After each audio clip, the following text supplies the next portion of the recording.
নমস্কার। অসংখ্য ছাত্রছাত্রী, বিশেষ করে আমার এই শিশুর কবিতা ইউটিউব চ্যানেলের পরিবারে, শিশুর কবিতা সুন্দরবন ইউটিউব চ্যানেলের পরিবারে ১৭টি কলেজের ছাত্রছাত্রীরা কিন্তু এখন অফলাইন এবং অনলাইনে তারা পাঠদান নিচ্ছে। এখন প্রশ্ন হলো, আমরা কেন এই ভিডিওটি অবতারণা করছি? আজ কয়েকদিন ধরে বিশেষ করে ওয়েস্ট বেঙ্গল স্টেট ইউনিভার্সিটির চতুর্থ সেমিস্টারের ছাত্রছাত্রীরা মেজর বাংলা বলছে, স্যার আমাদের সাজেশনটা একটু তাড়াতাড়ি দিলে আমাদের সুবিধা হবে। আর তোমাদের অনুরোধে আজকে আমরা ওয়েস্ট বেঙ্গল স্টেট ইউনিভার্সিটির বাংলা মেজর ফোর্থ সেমিস্টারের সাজেশন প্রকাশ করছি DS4। এই DS4 থেকে তোমাদের দুটি দাগ থাকে। এক দাগে থাকে যে কোনো 4টি প্রশ্নের উত্তর দাও, যেখানে প্রত্যেকটি এককের একটি করে সাবস্টিটিউট কোশ্চেন থাকে এবং এখানে তোমাদের 40 নম্বর। আর দু দাগে থাকে 4টি প্রশ্ন থাকে, 2টি প্রশ্ন লিখতে হবে, যার মান 10, 5 করে 2, অর্থাৎ 10 এই 40 আর 10 50। তো এক দাগে যে প্রশ্নটা তোমাদের আসবে, প্রাচীন ভারতীয় আর্য ভাষার কালগত সীমা নির্দেশ করো। প্রাচীন ভারতীয় আর্য ভাষার কালগত সীমা নির্দেশ করো। প্রাচীন ভারতীয় আর্য ভাষার ধ্বনিতাত্ত্বিক বৈশিষ্ট্যগুলি লেখো। 3 স্টার্স কোশ্চেন। আবার বলে দিচ্ছি, প্রাচীন ভারতীয় আর্য ভাষার কালগত সীমা নির্দেশ করো। নিদর্শন সহ প্রাচীন ভারতীয় আর্য ভাষার ধ্বনিতাত্ত্বিক বৈশিষ্ট্যগুলি আলোচনা করো। 3 স্টার্স। অপর 3 স্টার্স কোশ্চেন। মধ্য ভারতীয় আর্য ভাষার কালগত সীমা নির্দেশ করো। নিদর্শন সহ মধ্য ভারতীয় আর্য ভাষার ধ্বনিতাত্ত্বিক বৈশিষ্ট্যগুলি আলোচনা করো। অর্থাৎ প্রাচীন ভারতীয় আর্য ভাষা এবং মধ্য ভারতীয় আর্য ভাষা, এই দুটি প্রশ্ন থেকে একটি প্রশ্ন অবশ্যই থাকছে এবং সেটি একক একের এক দাগের। এবার যে দুটি প্রশ্ন তোমরা দেখে যাবে, মধ্য বাংলা ভাষার কালগত সীমা নির্দেশ করো। এই ভাষার সাহিত্যিক নিদর্শন উল্লেখ করে তার ভাষাতাত্ত্বিক বৈশিষ্ট্যগুলি লেখো। মধ্য বাংলা ভাষা। আর যে প্রশ্নটা দেখে যাবে, আদি মধ্য বাংলা, অর্থাৎ আদি মধ্য বাংলা ভাষার ভাষাতাত্ত্বিক বৈশিষ্ট্যগুলি উল্লেখ করে আলোচনা করো।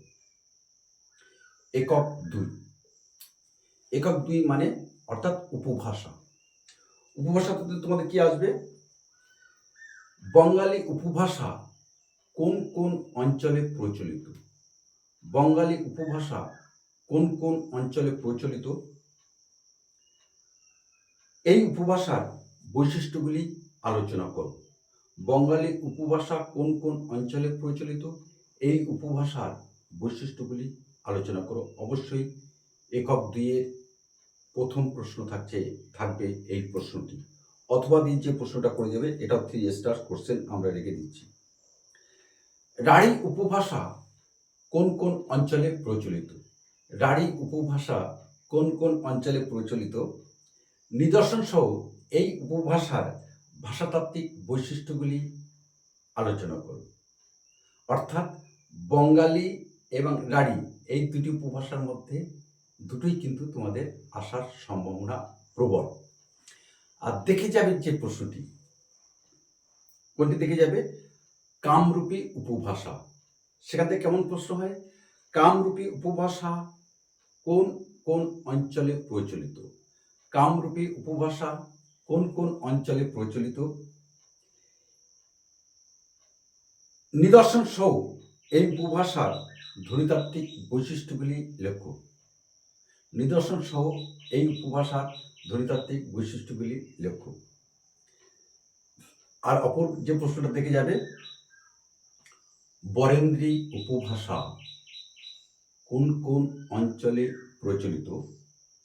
নিদর্শন সহ বরেন্দ্রী উপভাষার ভাষাতাত্ত্বিক বৈশিষ্ট্যগুলি আলোচনা করব। এটা ছিল তোমাদের একক 2। এবার একক 3। একক 3-এর খুব মজাদার একটা ইউনিট তোমাদের কিন্তু এবছরে থাকবে, আমরা কিন্তু বলে দিচ্ছি।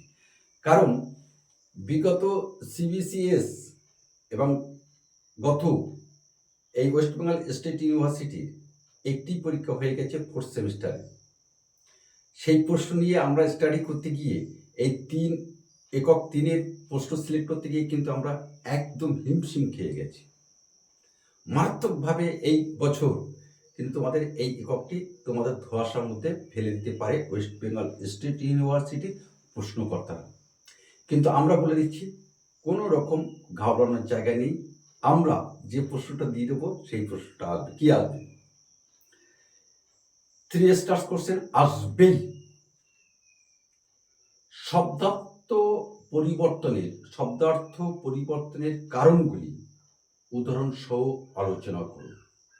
শব্দার্থ পরিবর্তনের কারণগুলি উদাহরণ সহ আলোচনা করো।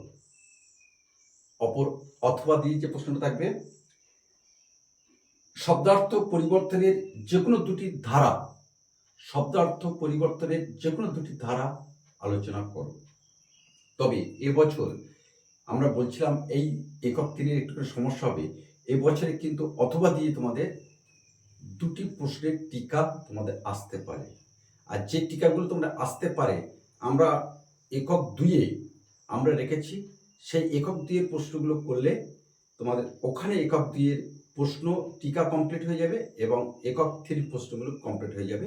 সঙ্গে থাকো, আমরা বলে দিচ্ছি। একক 4 এটাও কিন্তু খুবই একটা গুরুত্বপূর্ণ প্রশ্ন। এখানে কিন্তু আমাদের ছাত্রছাত্রীরা একটু ধোঁয়াশার মধ্যে পড়ে যায়, আমরা জানি। আর সেই দিকে লক্ষ্য রেখে আমরা করেছি। প্রথম একক 4-এর যে প্রশ্নটা থাকবে, কি থাকবে? আন্তর্জাতিক ধ্বনিমূলক বর্ণমালার গুরুত্ব উদাহরণ সহ আলোচনা করে। 100% এই প্রশ্নটা আসবে। আন্তর্জাতিক ধ্বনিমূলক বর্ণমালার গুরুত্ব উদাহরণ সহ আলোচনা করো। এটা হচ্ছে 3 স্টার্স কোশ্চেন। আর যে প্রশ্নগুলো রেখেছি, আর একটা 3 স্টার্স কোশ্চেন তোমাদের এখান থেকে দিয়ে দিই। রোমীয় বর্ণমালার পরিচয় দাও। এই দুটো প্রশ্ন কিন্তু তোমাদের 3 স্টার্স। আর যে প্রশ্ন দুটি তোমরা দেখে যাবে, আমরা বারে সাজেশনে বলে দিই এবং ছাত্রদের কমেন্টস করে জানিয়েছি, স্যার আপনি দেখে যাওয়ার যে প্রশ্নগুলো কথা বলেন সেগুলোও পরীক্ষার চলে আসে। এটা সাংঘাতিক ব্যাপার। কয়েকদিন ছাত্রছাত্রী আমাকে লিখেছে যে স্যার একমাত্র আপনার সাজেশনই কিন্তু আমাদের ভরসা, কারণ আপনি যে প্রশ্নগুলো দেন সেই প্রশ্নগুলো আসে।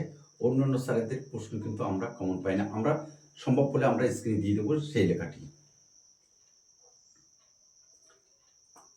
আধুনিক রোমীয় লিপির ব্যবহার কেন সুবিধাজনক তা বুঝিয়ে লেখো। আধুনিক রোমীয় লিপির ব্যবহার কেন সুবিধাজনক তা বুঝিয়ে লেখো। অথবা যে প্রশ্নটা দেখে যাবে, আন্তর্জাতিক ধ্বনিমূলক বর্ণমালার লিপ্যান্তর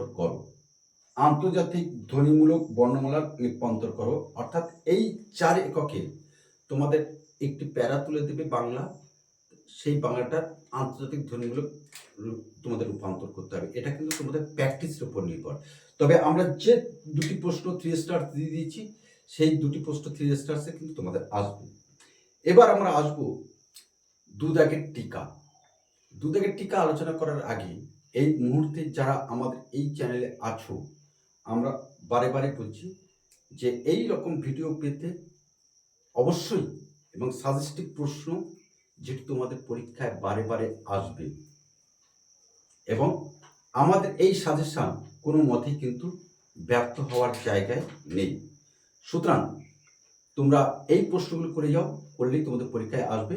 সাথে আমাদের চ্যানেলটি সাবস্ক্রিপশন করে এই শেষের কবিতা বৃহৎ পরিবার 19টি কলেজের ছাত্রছাত্রী আছে, সেই পরিবারের সদস্য হওয়ার জন্য আমরা আহ্বান রাখছি শেষের কবিতা সুন্দরবন ইউটিউব চ্যানেলের পক্ষ থেকে।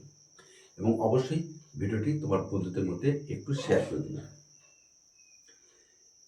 এখানে আমরা যে প্রশ্নগুলো রেখেছি 2 দাগের, সেই প্রশ্নগুলো হলো, প্রথম প্রশ্ন, অন্তর মধ্য বাংলা ভাষার সময়কাল নিদর্শন ও যে কোনো দুটি বৈশিষ্ট্য লেখ।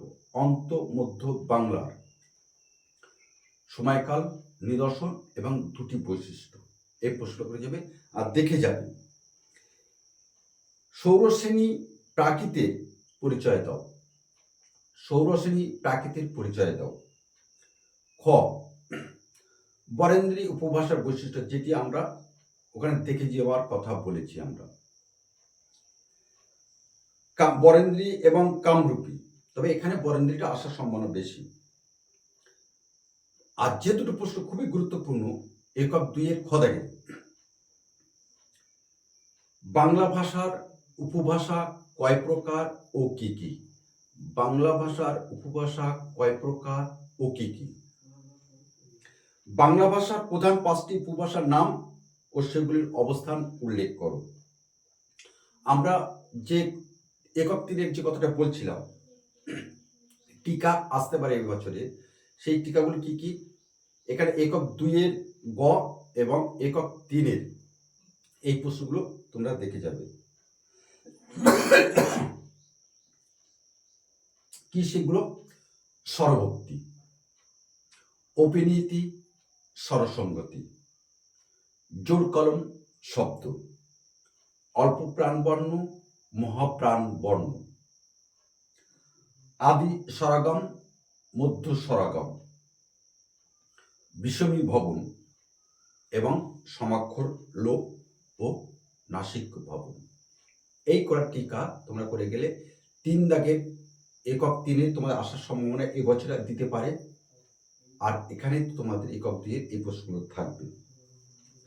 আর একক 2-এর ঘ দাগে যে প্রশ্নটি থাকবে তোমাদের, রোমান হরফে তোমাদের লিখতে হবে। এখানে সাধারণত বেশ কয়েকজন ব্যক্তিত্বের নাম, অর্থাৎ মনীষীর নাম তোমাদের দেবে। সেই মনীষীর নামগুলি রোমান হরফে লিখতে হবে। যেমন তোমরা হোয়াটসঅ্যাপ বা ফেসবুকে মেসেজ করো, ঠিক তেমনি রূপে এখানে লিখতে হবে। এটা প্র্যাকটিসের উপর নির্ভর করবে, এখানে কোনো সাজেশন দেওয়া যায় না। তবু বলে দিলাম, বেশ কয়েকজন মনীষীর নাম, ব্যক্তিত্বের নাম তোমরা এই রোমান হরফে প্র্যাকটিস করে যাবে। তাহলে এখানে আমরা আজকে সাজেশনটা কমপ্লিট করছি।